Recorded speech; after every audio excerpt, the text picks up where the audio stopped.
Hi guys, welcome back to another story time. Thank you for coming back to my channel, and I am a little tired tonight. I did my 75-minute walk, but I think I'd like to get into this. It's let's just see how this goes. There's a little bit to cover, and it could be almost a continuation of the other story time that I did last week. So hang on. As you can see, this closet, um, it's sad because my mom did clean it out before she went into the hospital. I don't want to talk about that right now, but as you can see, it is in bad need of a clear out. And guys, it's time. This is half my clothes, half my mom's clothes, all jumbled together. And it has to be cleared out again, once again. And I think I'm going to probably end up keeping a lot of my mom's good stuff just because I love having them here with me. And you never know when I can use one of them. You know, so many of these things remind me of her. But we have to face facts that I'm a size 7 and she was a size 8.5, 9. So I can't even wear her shoes. Anyway, uh,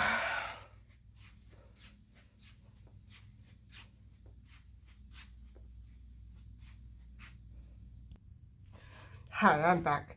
So guys, I got my detox tea and I bought peppermint. So I'm going to have a cup tonight because it's supposed to work in the morning.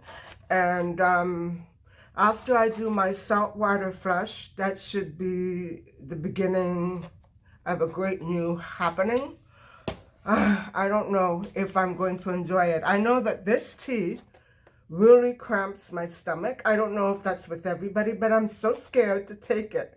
So, I had a very interesting day with my stomach, and, of all places, I didn't want to be out on the streets racing to an appointment, but that's exactly what happened. So, I'm glad I didn't start it today. So anyway, this is the tea. If any of you out there are planning on trying this out, this is it. So I wanted to start with my story time, and I wanted to, because I'm doing the lemonade cleanse, I've been thinking about all the periods in my life that made me gain weight and lose weight. I think it's too hot in here, so I'm going to be right back. I'm going to turn on the air condition. So, when I graduated from university, I was between a 6 and an 8. So I wasn't super thin. And by that time, my first boyfriend and I had already broken up. That had a lot to do with some weight gain. Now, it's always been told to me that I was anorexic. I don't believe that. I love food. I gained weight at different periods of my life. And I love food. I was not anorexic. But a lot of people disagree. Looking back, they think that I was. I never ate, or they never saw me eat. That would be mainly because I had bathroom issues and I didn't want to go to a function and then disappear for a half an hour and be uncomfortable. I had always had stomach issues. I would eat a little bit and then I'd be really full, and I was never bulimic. That makes me sick to even think about it. But people do say, including my doctor, um, many years ago, that threatened to put me in a hospital with intravenous if I didn't start eating. Well, I didn't have time to eat. I wasn't hungry. What was I supposed to do? Eat and then throw up? I I wasn't hungry. I only ate when I was hungry. Just like I only drink water when I'm thirsty, and not all day long, or I'd pee my pants.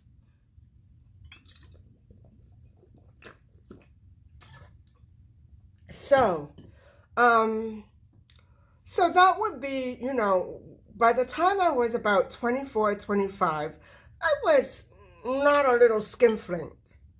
And so I remember when I started working with children, I put on a little even more weight. And that was before I ever went to any gym. And so I remember always being worried and self conscious about my weight, even though I wasn't fat or overweight. I was worried about becoming overweight. Now,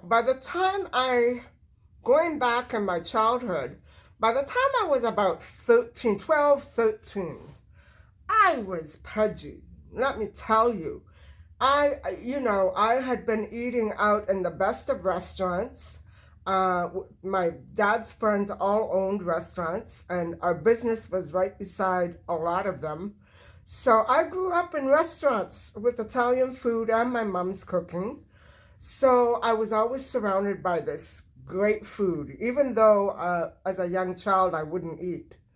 So I don't know what triggers these things. I just go by my stomach. If I'm hungry, I eat. If I'm full, I don't eat.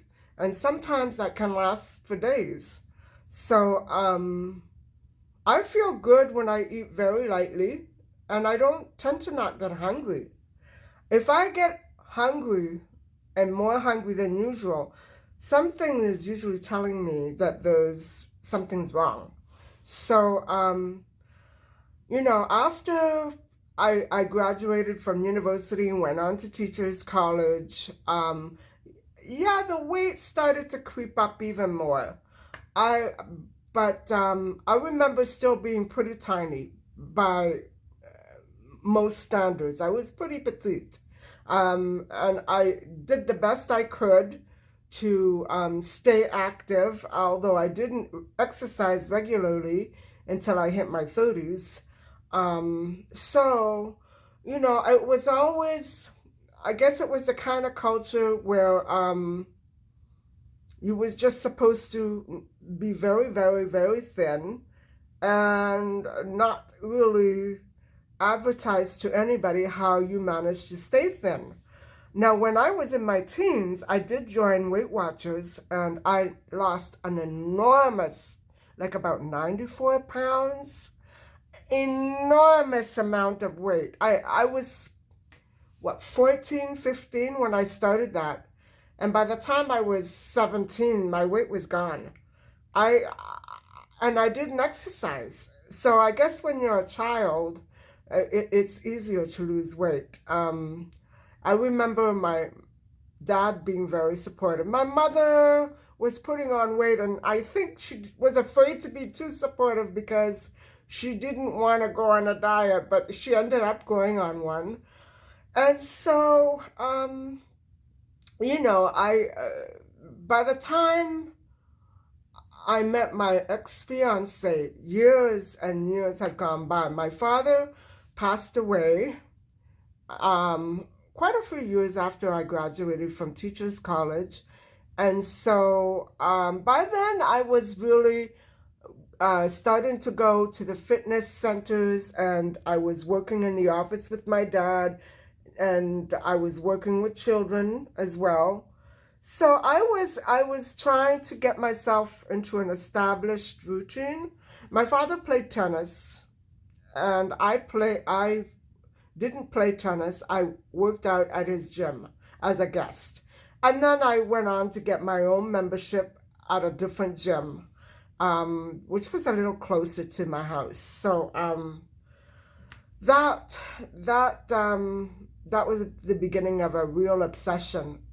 That's something else people say. I was obsessed with exercise. And I used to keep all these, well, this particular one was my mother's, and this was for food. We used to keep tabs of all of our food, all of our meals. And then for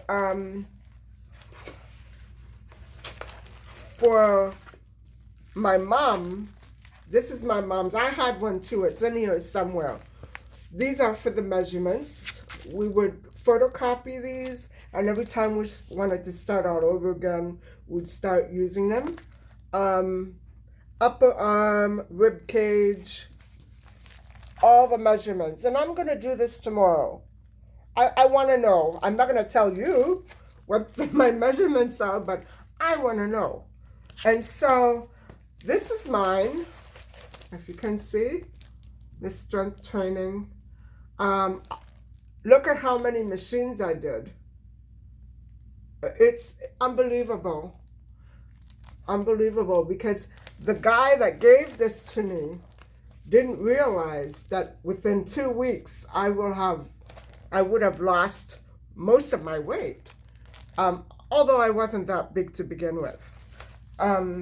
So I was pretty obsessed, and there's another sheet somewhere that tabulates how much I walked and ran, whatever. So that was getting to be into the mid 90s, late 90s, and my father passed away in the late 90s, and I was in my 30s. I was pretty young to have lost a dad, and I remember by the time we had my father's funeral, I was so thin. And I remember staying nights at the hospital with my dad on the floor on those air mattresses because my father wanted somebody there. They didn't give him much. He was in the hospital for a good 3 months, going on 4, something like that. His last stay was about 3 months, and, it was very hard. Hundreds of people came to see him, and it was hard because we always had to be on, and my father, with the medication, he was out of it, in and out, and he didn't want to scare people, and he didn't want to admit that he didn't know who some of them were. That was a very difficult part of my life. I had never seen somebody up until that point somebody close to me suffer that much. And so the weight came off. I mean, I would come home in the morning. My mother would go. I remember, how did we work that out? I think she would come to pick me up and drive me home, and then she would go back. We had 2 cars. And then I would go down, and she would come home with that car. It was very difficult, but we managed it, and there were other family members were around. So, but I did a lot of running around because I wanted my father to be comfortable. We wanted him to have everything that he needed, and anything that he might ask for, like a new shaver, for instance, sports magazines, stuff like that, to keep him occupied. But in the end, it was just no use. He was not alert at all. So that took a lot out of me, and I lost a lot of weight. I lost so much. I remember in between the periods when my father was in and out of the hospital, I remember having bought an outfit that was snug on me in the middle of the summer. And by the fall, I said, "Oh my God, what happened?" And my father turned around and said to me, "You lost weight." And because my father was having that kind of problem with his stomach, they went to an Italian nutritionist. And I remember the nutritionist saying to me, "Don't you dare try to follow this. Don't you try to lose any more weight." Okay, he was saying it in Italian. Okay. Okay, I wasn't that thin, but I remember him trying to scold me and said, "Don't you dare get any ideas. Don't you try to follow this." Okay. And by the way, my father couldn't eat any of it. He couldn't eat. His stomach was completely inside out. So to watch somebody like that suffer, and then watch my mother watch him suffer, I can't describe the feeling. and I'm sure a lot of you know all about it. So that would be the beginning of my anorexic period, which my mother insisted at the time that I was crazy and obsessed. And see, my doctor's secretary or receptionist, who used to book our appointments, we worked out at the same gym. So she used to go to my doctor and say, "Oh my God, you should see Daphne. She's obsessed." I'm just doing my 5 miles. But she would watch me go from machine to machine to machine. And yeah, that did start when my father was alive, and it progressively got more and more intense after he passed away. And I remember I had a girlfriend at the time. She was a best friend. We weren't close because she was very secretive about certain things. We met in teachers college, and I remember her being so envious of me. She had beautiful long blonde hair and blue eyes, and all the men went nuts for her. But she used to envy me because I was thin. So I don't know. Anyway, I that was the beginning of a very drastic change in my body. After my father's passing, I I don't know what it was. I can't explain it, but maybe because I felt a total loss of control, even looking for work, which I eventually found about a year later. Looking for work after not working in my dad's office anymore because he sold the business. I told my father I didn't want to be involved in the business. It would be too painful for me. And eventually all of his partners separated and got their own travel agencies. And the company itself was sold to someone else and became something else. So that's how it works out. But I remember not even being able to drive by that office, which was so very close to our condo. And it would just, people, I remember once going there for something after my father passed away. And I happened to be sitting at the desk like old times. And somebody walked in and assumed everything was as normal and asked for my dad. And so I said, okay, that's it. I need to get some more control in my life. I need to start controlling things and stop bursting out crying at these things. I can't do this anymore. I remember my mom and I even went back to the hospital, to the room where he passed away. And, it was very hard, but it helped. It helped. Um, you know, my father tried to comfort me in the hospital because he was the one who was dying. So it's things like that that made me want to really take charge of my life. And oh boy, did I goof.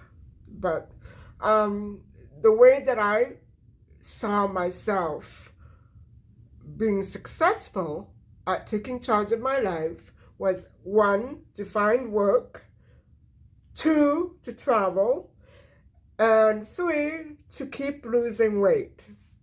So,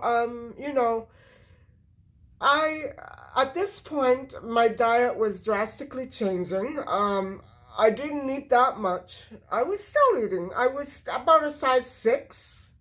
I was still eating pretty well. I wasn't eating much protein. And I remember my mother from time to time, she had some health problems as well. So it wasn't all smooth sailing after my father's passing. We both had our ups and downs, my mom and I, with health.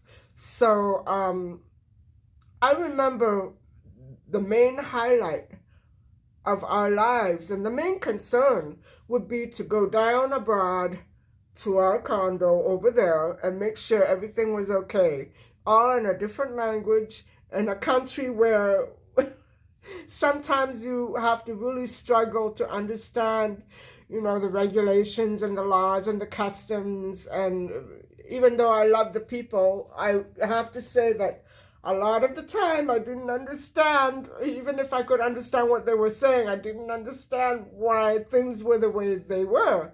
But it was hard for both of us, but we managed, and we had friends and family off and on that were coming with us. So it was okay. It was hard, but it was okay. And my mother would break down a lot.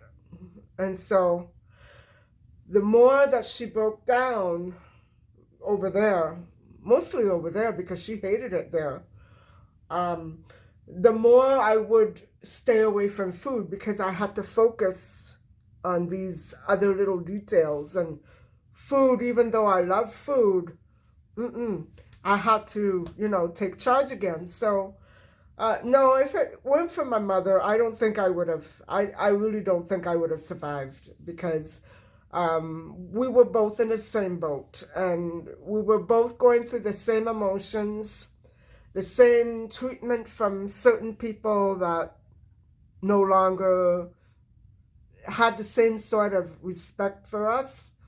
I don't know. I'm still trying to figure that one out.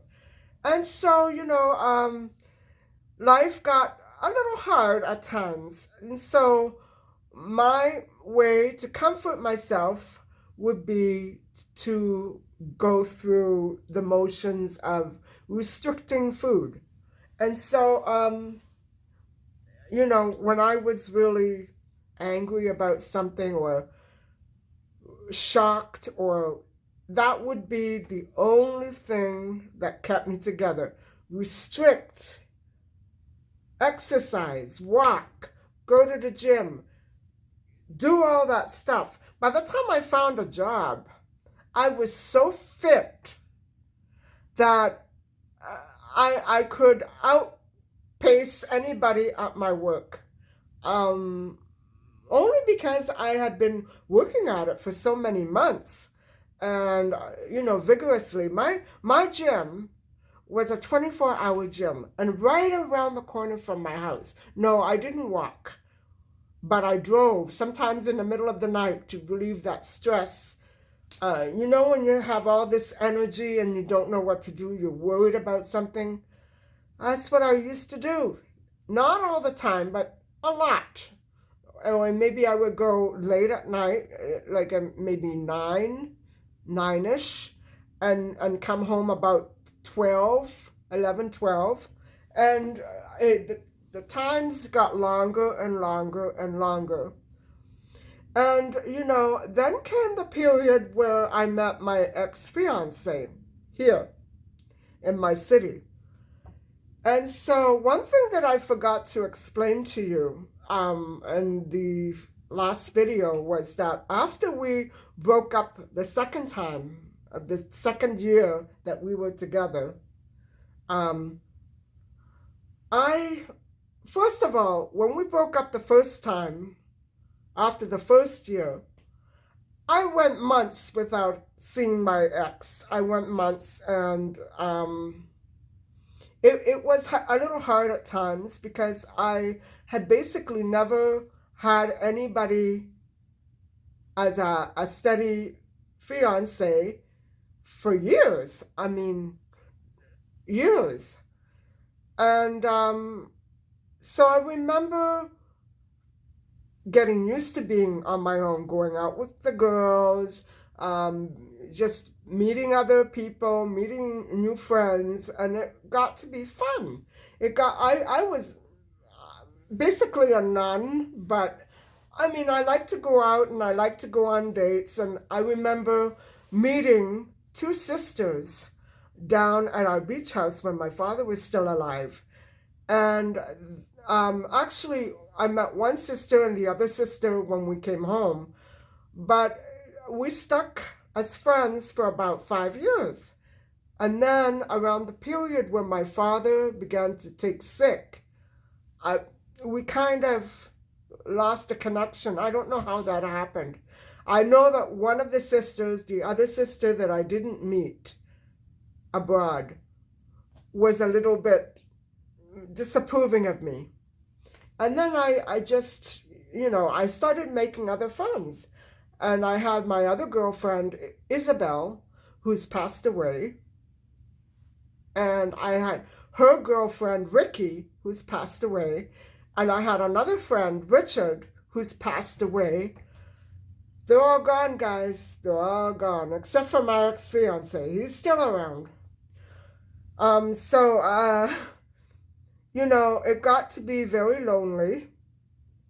And it got to be very weird for me because, I had all these friends, all these people, and one by one, they were all dropping out of my life for one reason or another.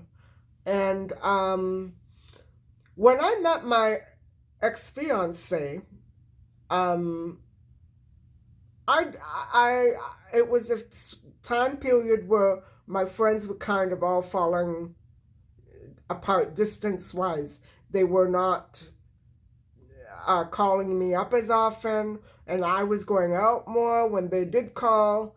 We kept missing each other, and then things just became more distant with a lot of them. Some of them were weird, though. I would get together with friends and realize, no way, this is scary. I don't feel comfortable.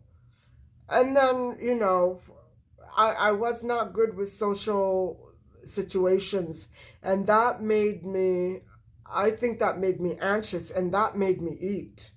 So I remember putting on some weight, and then after the period where I met my ex-fiance, I remember losing weight. I was very much into my job and my gym routine. I did go to the gym when I was working. I don't know how I did it, guys. I was always exhausted. Like now, always exhausted. But all I needed was a good sleep, and I would be feeling as good as new. I was very energetic all the time.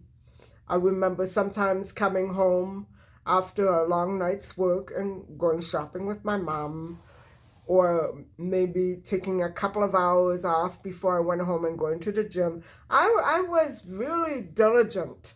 I wanted to feel good. I wanted to look good.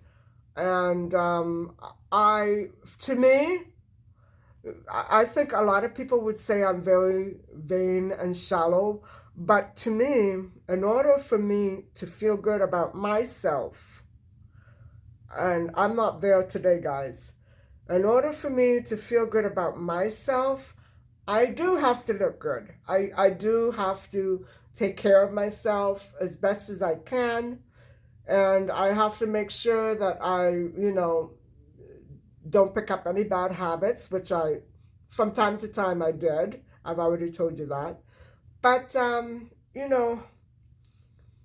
life goes on. You learn from your mistakes, hopefully. And so after I broke up with my ex-fiance the first time, I got to feeling very independent, and I did feel bad about breaking up with him. I was the one who broke it off, and for some reason, I picked up the phone one day and I called him, and immediately we started going out again. That was stupid. And, I know what you're going to say, that was stupid, but I didn't know what I knew about him from what I told you last time. I didn't know that yet. I didn't know that there was something really wrong. So after all that happened, and actually after we got back together the first time, I remember having changed my number. So like that, he wouldn't be able to get in touch with me. And I had my calling card. And what happened was somebody came to my house. If you've been keeping up with my videos, you will understand that this is quite frequent in this household. And they took the calling card. So what they were doing, after I broke up with him, when he kidnapped me and everything, and I left him, What they were doing, guys, and I'm going to tell you that the going to the gym saved my butt. They were going to a payphone and calling in the middle of the night. This is what a police detective told me. And hanging up. I wouldn't do that. I would not do that, especially in the middle of the night. I might hang up once if I lost my nerve, but I wouldn't do that. He and his mom verified and his brother verified that they were getting calls all the time. And so when I went to look for my calling card, I remember wanting to take it with me one day when I went out to a nightclub. I wanted to bring, in case something happened, because right at that time I didn't have a cell phone. And I remember not being able to find it. So, because during the period after I broke up with him, I began to go to the gym every day, every day, every day, every day. I was in seventh heaven away from him. I was so free. I was upset about what happened and I felt bad for him, but I was so free. I was so happy and so relieved to be away from him after having had that scare that I just went crazy at the gym. At this point, I think I had left my other job and I was at school part time, something like that. And my mother and I were planning to spend about 4 months abroad, so I didn't look for work. Anyway,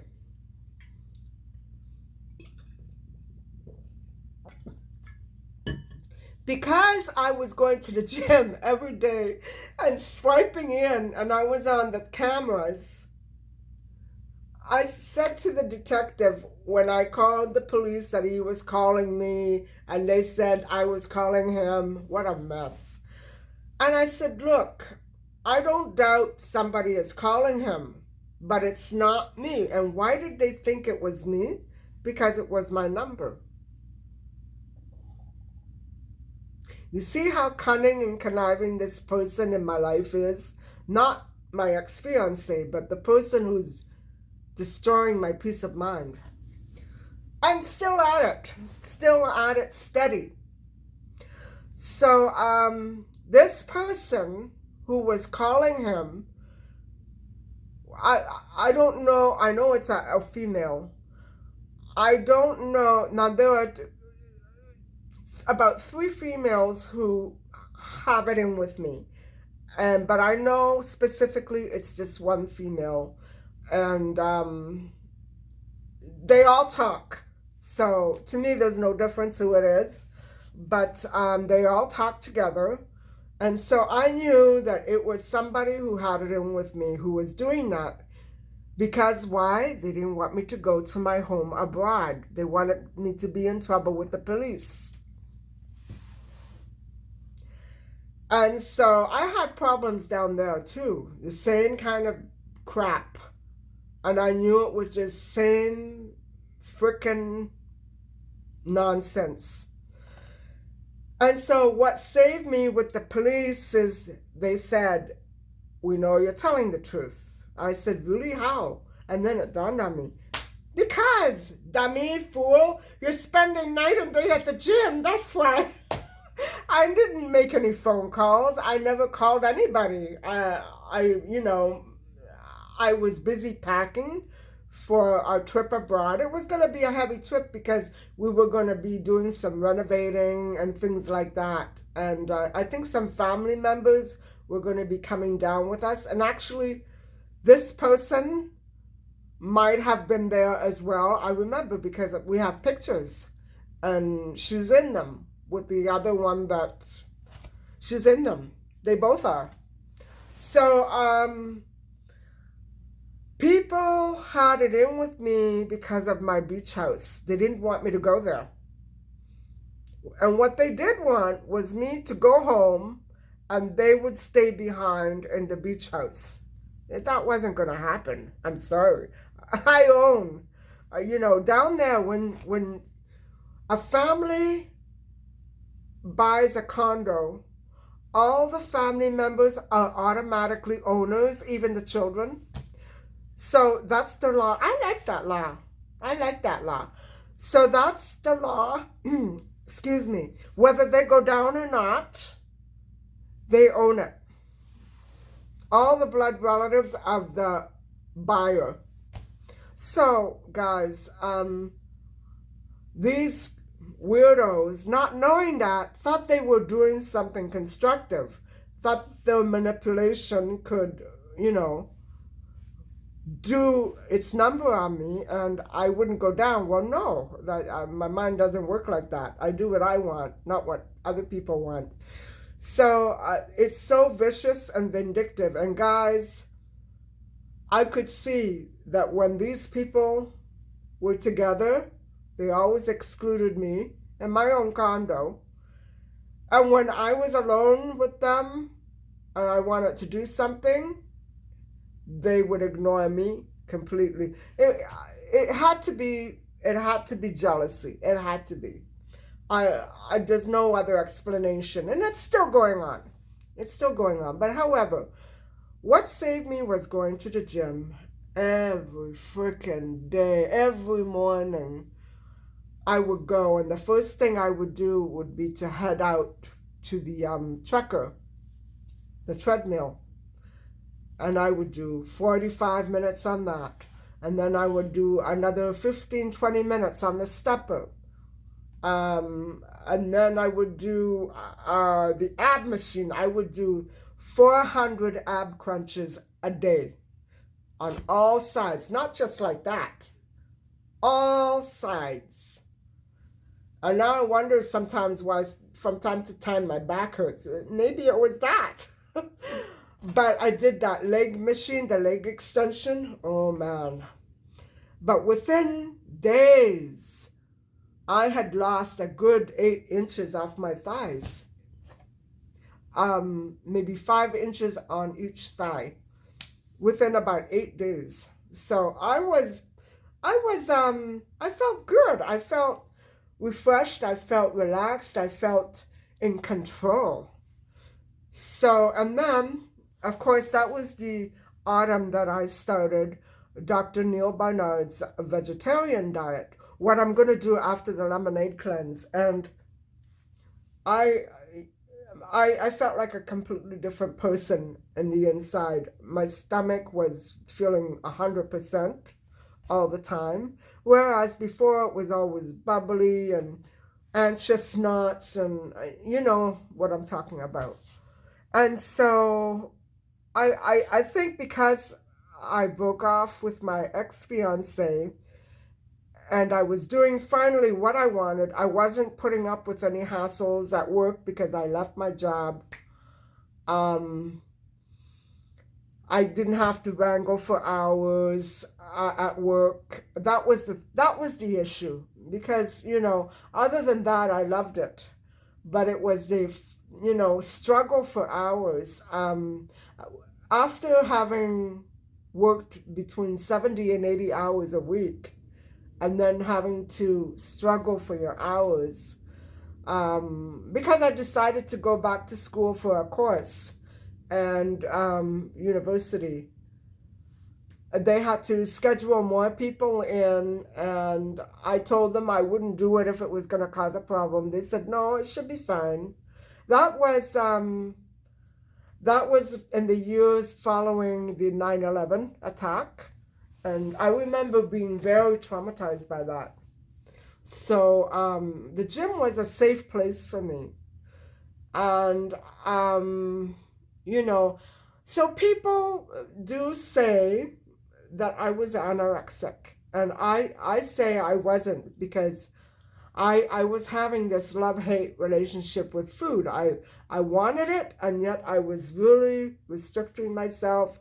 And when you go into a vegetarian plan like that, you don't get hungry anymore. Like, you have your fruit in the morning with your water or your tea or your drink, whatever. You're not hungry. I would probably have a little leftover soup for lunch and then start it all over again at night. It was No big deal. It was very easy. I went through 2 cans of beans per week at one point, and my mother was screaming at me because she would make, oh, and I felt bad. She would make all these, Italian food, the potato patties, cutlets, even lasagna sometimes, and I wouldn't eat it. I told her, don't make it for me because I won't eat. I said, not before we go away. I'm not doing it because those bathing suits, I want to make sure they still fit when I get down there. I knew what she was trying to do. She was trying to fatten me up, but no, I just kept my head straight on. I didn't get tempted by anything. I didn't get distracted. I kept up with my routine because I knew that I had the opportunity to do it at that time. And I wasn't working. I didn't have a boyfriend. Hallelujah. And it was the perfect opportunity for me. So every time in the past when I tried to go back to the gym to unfreeze my membership, he would show up. Well, you're not going to the gym, are you? Yeah, I'm going. So if you want to come with me? Yeah, he would come in his dress pants and watch me. I don't understand that. So no guy could ever keep up with me. But I don't understand him. I still don't understand why he did that to me. Why, if you really care about a person, why should they give up what they love to do? Plus, it was good for my health. He saw I was losing weight. He saw, at that point, I hadn't lost that much. It was still September, October. November and December and January, oh my God, my weight plummeted. And he never saw me at that weight. He never got to see me at that weight. I don't think he would have recognized me, which is what the local people abroad were saying, that when I went back, they didn't know who I was because I had lost weight. And at one point, there was a rumor saying that I got sick with cancer like my dad. I said, maybe I'm sick from time to time, but no, I don't have cancer. So I didn't look very healthy. I was frail looking. And guys, I remember once walking down to the church abroad, like I told you in my other video, and going into one of those boutiques. And I have to show you this. I still have it. I picked out this cute little outfit. It had a little skirt and a little top to match. And I bought it and I took it home. And I don't remember who it was that told me. They said to me, what did you buy? Or something like that. And I took it out of the bag. And they saw the name on the bag. And they said, oh, that fits you pretty good. I just want you to know that you were shopping in a children's shop.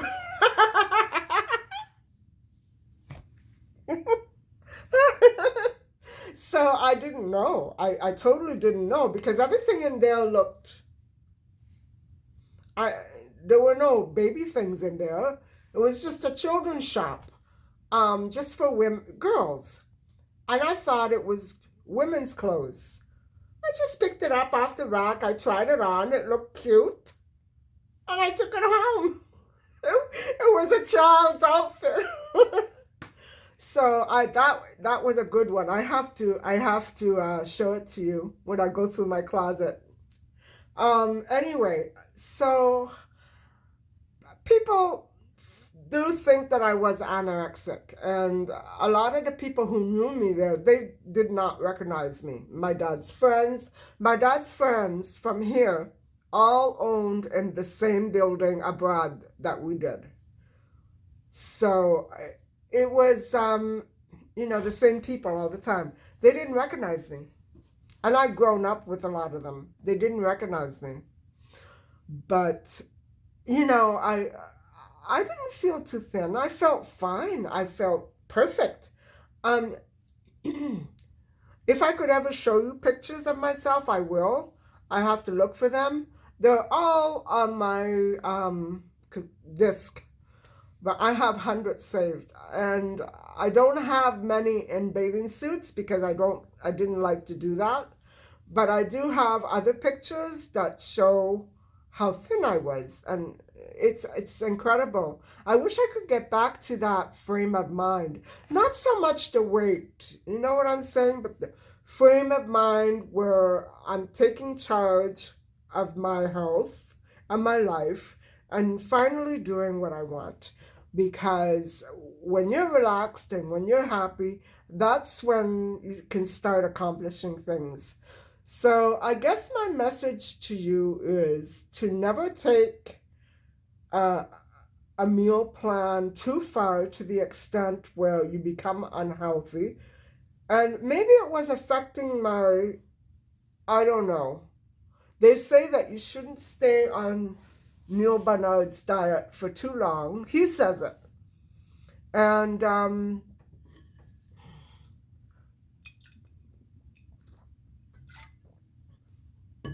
to check with your doctor first, which I did at that time. And because if you go that long with that kind of limited diet, I think it can start to make you feel maybe it does something to you. I don't know. I'm still trying to figure that part out. Maybe it does do something to you. Um, Makes you more emotional. I know that the lemonade cleanse does that. Like, you sort of get to the point where you're at, I don't know, how do you explain it? You know how you're supposed to feel when you go on a retreat? Well, that's what the lemonade cleanse does. It cleans your body and your mind. It just brings you to a place where you know you need to stay in order to maintain that sense of peace. I don't know. I guess that's the best way I know how to explain it. But so that's my message. Not to ever take any exercise or diet program too seriously, because then it can sort of um, you're supposed to be the one in control, not the diet, not the exercise, you. And if you become obsessed with something, it no longer is constructive to your health. It destructs your health. And I now know that I took it too far at times. I drove myself to the limits. I was tired. And then, of course, I got grouchy. And then, of course, I was antisocial. I would react differently to things that would maybe slightly irritate me. I don't like being like that. I like being my happy-go-lucky self. So I know that that food program did negatively affect me at times, but I think I probably had other issues going on as well, because as soon as I started it, my period stopped.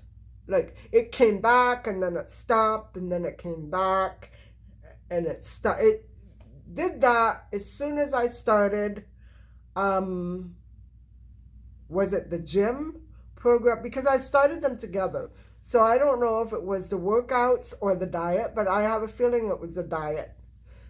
It was a diet because sometimes when I would work out and drink that juice, I would spot and then it would go away, and I thought, what is going on?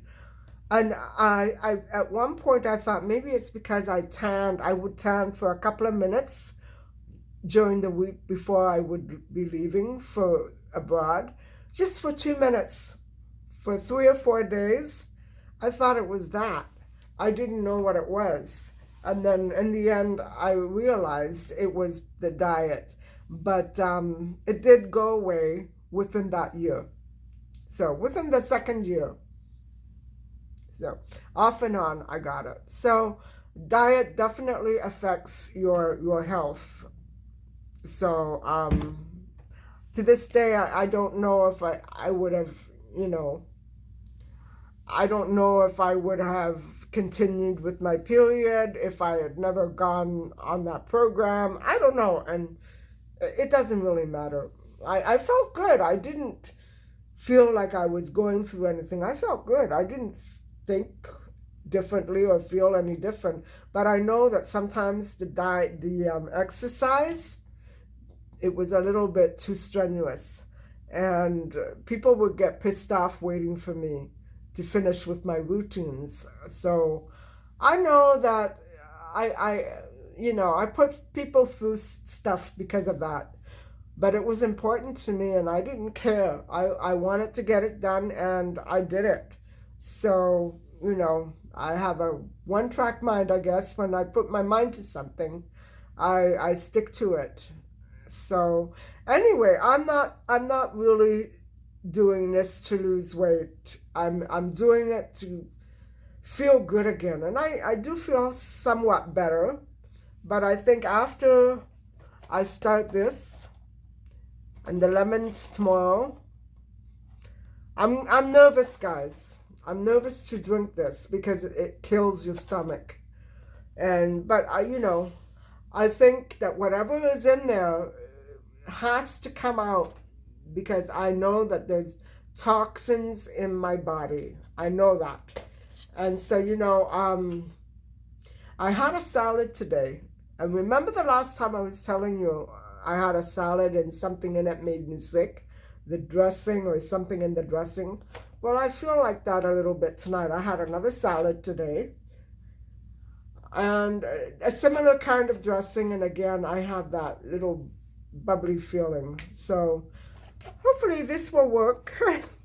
Anyway, guys, so I'm not anorexic. I never was anorexic. I might have been when I was in my early 20s, but I never was afterwards. I was constantly putting on weight and trying to get it off. So I wasn't anorexic. And so anyway, I hope that you guys managed to take away something from this video. Thank you for watching. And I hope to see you again. Please don't forget to like and subscribe. Bye for now.